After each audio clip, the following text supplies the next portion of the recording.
Good morning or good afternoon, kindergartners. Today we're going to be reading The Ugly Vegetables by Grace Lin, and I'm going to be sharing all the pictures with you as I'm reading.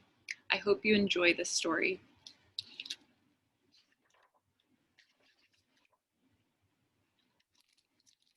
In the spring, I helped my mother start our garden. We used tall shovels to turn the grass upside down, and I saw pink worms wriggle around. It was hard work. When we stopped to rest, we saw that the neighbors were starting their gardens too. I wonder if any of you have built a garden over the summer. Have you watched anything grow? Love to hear about it sometime. Hello, Irma, my mother called to Mrs. Crummarine. Mrs. Crummarine was digging too. She was using a small shovel, one that fit into her hand. Mommy, I asked, why are we using such big shovels? Mrs. Crummarine has a small one. Because our garden needs more digging, she said.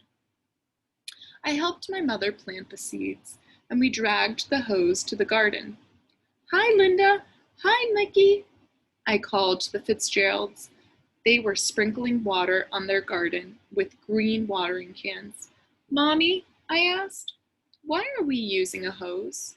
Linda and Mickey use watering cans. Because our garden needs more water, she said.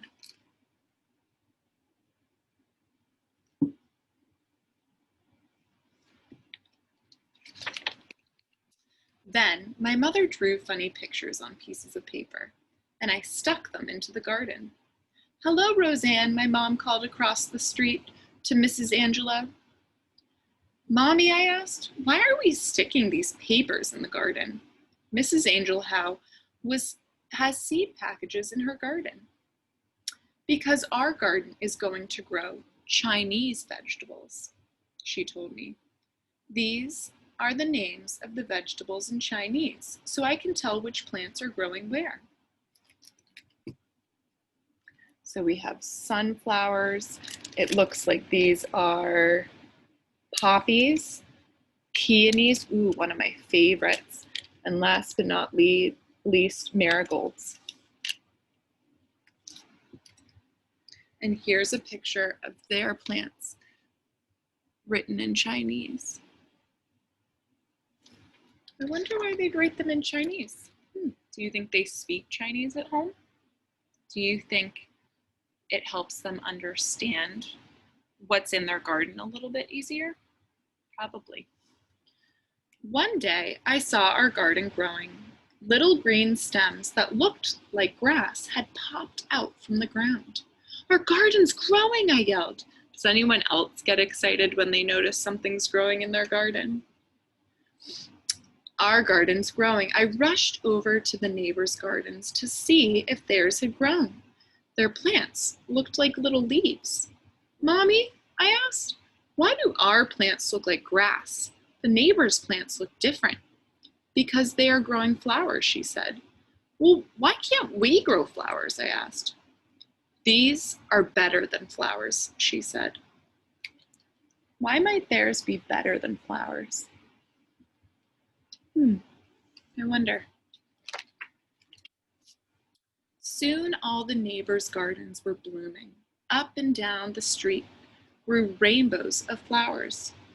The wind always smelled sweet, and butterflies and bees flew everywhere. Everyone's garden was beautiful, except for ours. Well, is she being patient? Do you think their garden's gonna become beautiful one day? I bet she shouldn't give up hope quite yet.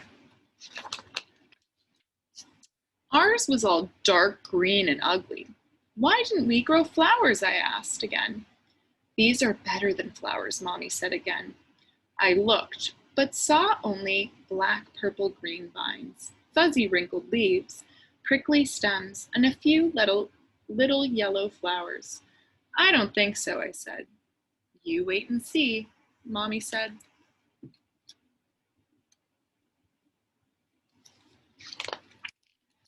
Before long, our vegetables grew.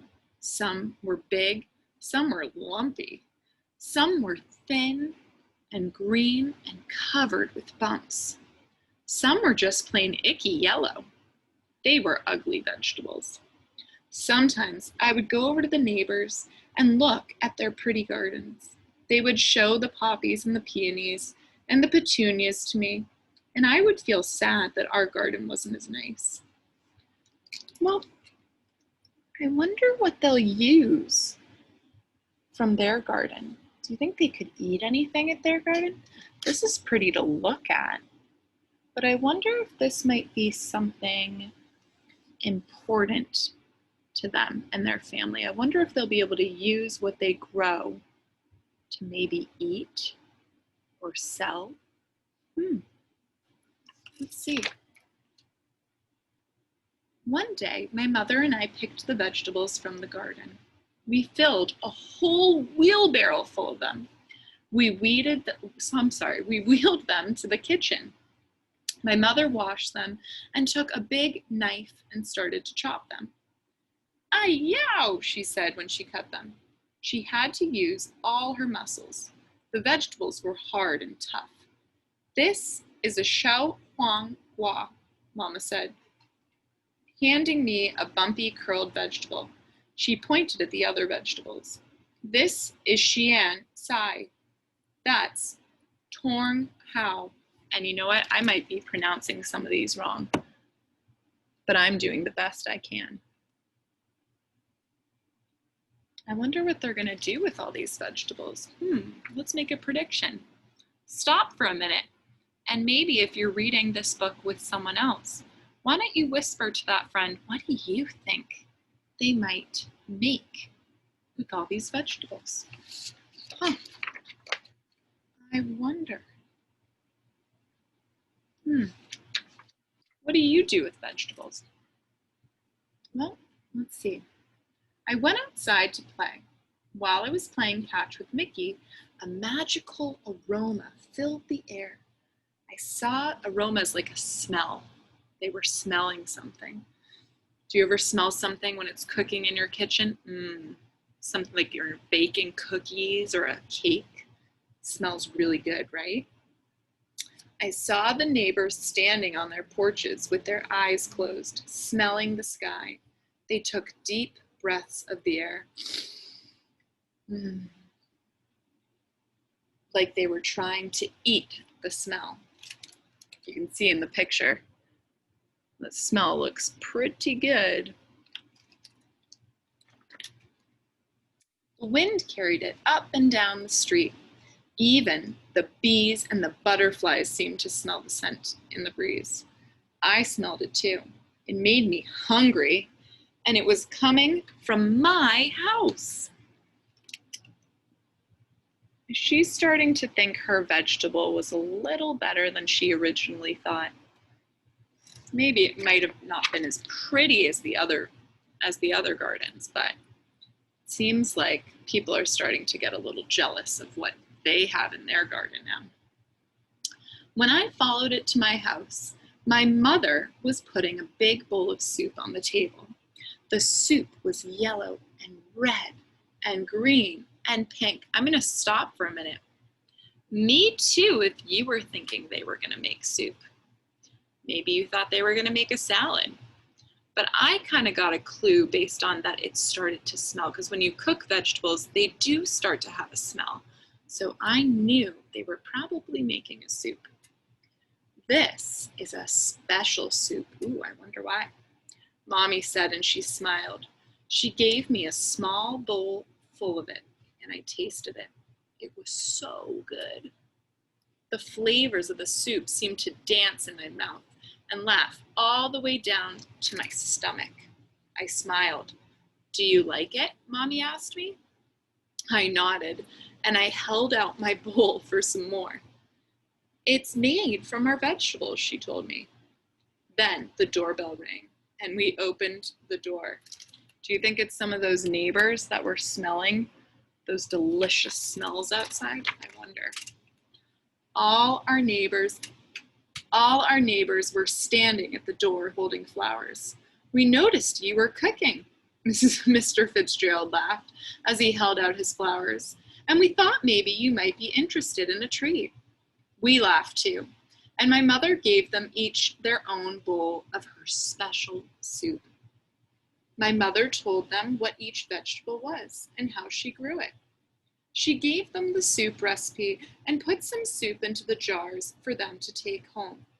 I ate 5 bowls of soup.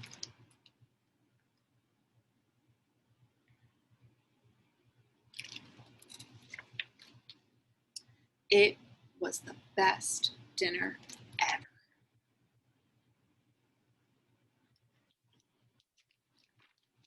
The next spring, when my mother was starting her garden, we planted some flowers next to the Chinese vegetables.